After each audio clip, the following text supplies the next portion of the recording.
ആരിഫ് ഹുസൈൻ താങ്കളിലേക്ക്.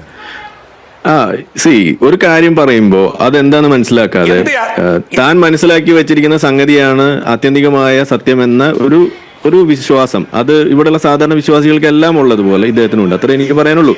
ഇദ്ദേഹം ഈ പറയുന്ന ഖുർആനിലെ ആയത്ത് വായിച്ചിട്ടില്ല. മതത്തെ നമ്മളിവിടെ പറയേണ്ടി വരുന്നത് എന്തുകൊണ്ടാണ്? അതുകൊണ്ടാണ് ഇതെല്ലാം പറയുമ്പോൾ ഉത്തരം മുട്ടി കഴിയുമ്പോൾ അവസാനം പേര് മാറ്റിക്കൂടെ എന്ന് പറയുന്ന നമ്മളൊക്കെ കേട്ടതാണ്.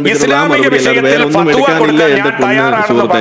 നിങ്ങളുടെ ആവനാഴി വേറെ ആയുധമൊന്നും ഇല്ലേ എന്നാണ് എനിക്ക് ചോദിക്കാനുള്ളത്. ഇനി അഥവാ എന്റെ പേര് ഞാൻ അങ്ങ് മാറ്റിയെന്ന് വിചാരിക്കുക. ഇപ്പൊ എന്റെ പേര് ആരിഫ് ഹുസൈൻ ആണ്. അത് ഞാൻ അങ്ങ് മലയാളത്തിലേക്ക് ആക്കിയെന്ന് വിചാരിച്ചു. സുന്ദരനായ അറിവുള്ളവൻ എന്നാക്കി അള്ളാഹുവിന്റെ അറബി പറഞ്ഞാലേ മനസ്സിലാവുള്ളൂ എന്നാണ് നിങ്ങൾ മനസ്സിലാക്കുക. ഇത്രയൊക്കെ ഉള്ളോ നിങ്ങളുടെ അള്ളാഹു?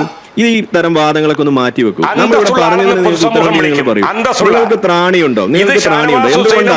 എന്തുകൊണ്ടാണ് ഒരു മുസ്ലിമായ ഒരു വ്യക്തി ഒരു അമുസ്ലിമായ ഒരു വ്യക്തിയെ കല്യാണം കഴിക്കുന്നതിനുള്ള തടസ്സം എന്താണ്? ഇസ്ലാമികമായ മതവിധി എന്ത് എന്ന് പച്ചയ്ക്ക് പറയാൻ നിങ്ങൾക്ക് ധൈര്യം ഉണ്ടോ? ആ ധൈര്യം നിങ്ങൾ കാണിക്കാതെ വെറുതെ എന്റെ മതം അങ്ങനെയാണ്, എന്റെ മതം ഇങ്ങനെയാണെന്നൊക്കെ പറഞ്ഞാൽ അള്ളാഹു വിളിച്ച തെറി എന്താന്ന് ഞാൻ പഠിപ്പിച്ചു തരാം.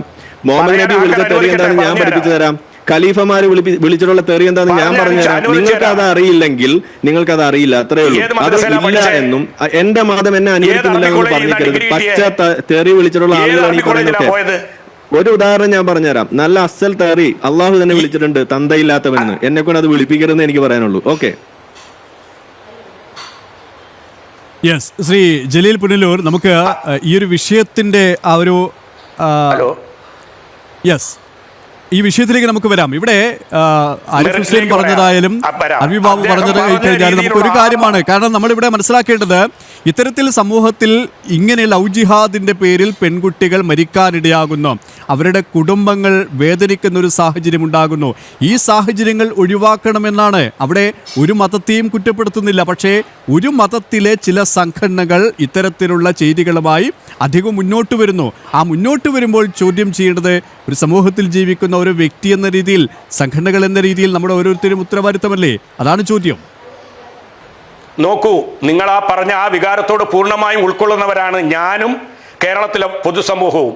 ഏതൊരു പെൺകുട്ടിയെയും ഇത്തരത്തിൽ പ്രണയം നടിച്ചുകൊണ്ട് കൊണ്ടുപോയി യഥേഷ്ടം ഉപയോഗപ്പെടുത്തിയിട്ട് അത് ഏതെങ്കിലും ഒരു കയറിന്റെ തുമ്പിൽ ജീവിതം ഹോമിക്കപ്പെടേണ്ട വരുന്ന ദാരുണമായ ഒരവസ്ഥ, അത് നമ്മുടെ പെൺമക്കൾക്കുണ്ടാകുന്നത് വേദനയാണ്. പക്ഷെ അതിൽ മതം കലർത്തിക്കൊണ്ട് കേന്ദ്ര ഭരണത്തിന്റെ എന്തെങ്കിലും ആസ്വദിച്ചു കളയാം എന്ന് പറഞ്ഞ് വരുന്ന ചില വാടക തൊഴിലാളികളുണ്ട്.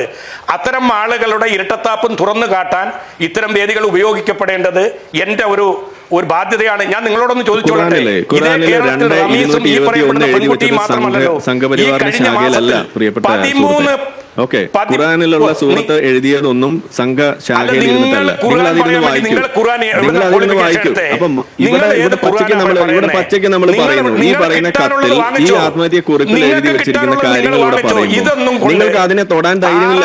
അതാണ് നിങ്ങളുടെ പ്രശ്നം. നിങ്ങൾ അതിലേക്ക് വരൂ. പച്ചയ്ക്ക് അവിടെ പറയുന്നു മതമാറ്റം നിർബന്ധിക്കുന്നു. എന്താണ് ഈ മതമാറ്റം നിർബന്ധിക്കുന്നതിന് പിന്നിലുള്ള ചേതവികാരം? ഞാനിവിടെ പറഞ്ഞ ആളുകൾ, മറ്റുള്ള ആളുകൾ പറഞ്ഞതുപോലെ ആസൂത്രിതമായ നീക്കം ഉണ്ടെന്നല്ല ഞാൻ പറഞ്ഞത്. മതപരമായ ഇൻസ്ട്രക്ഷൻ ഉണ്ട്. അതിനുള്ള തെളിവ് ഖുർആനിൽ നിന്ന് തന്നെയാണ് ഞാൻ പറഞ്ഞു തന്നത്. അത് നിങ്ങൾക്ക് കാണുമ്പോ അതിന് മുന്നിൽ നിങ്ങൾക്ക് ആ ഒരു വസ്തുതയുടെ മുന്നിൽ നിങ്ങൾക്ക് പിടിച്ചു നിൽക്കാൻ കഴിയാത്തതിന്റെ പേരിൽ അത് സംഖ്യയാണെന്ന് പറഞ്ഞാൽ നിങ്ങൾ അപ്പൊ പറഞ്ഞു വെക്കുന്നത് മുഹമ്മദ് നബി സംഖ്യയായിരുന്നു. നമുക്ക് വിഷയത്തിലേക്ക് വരാം.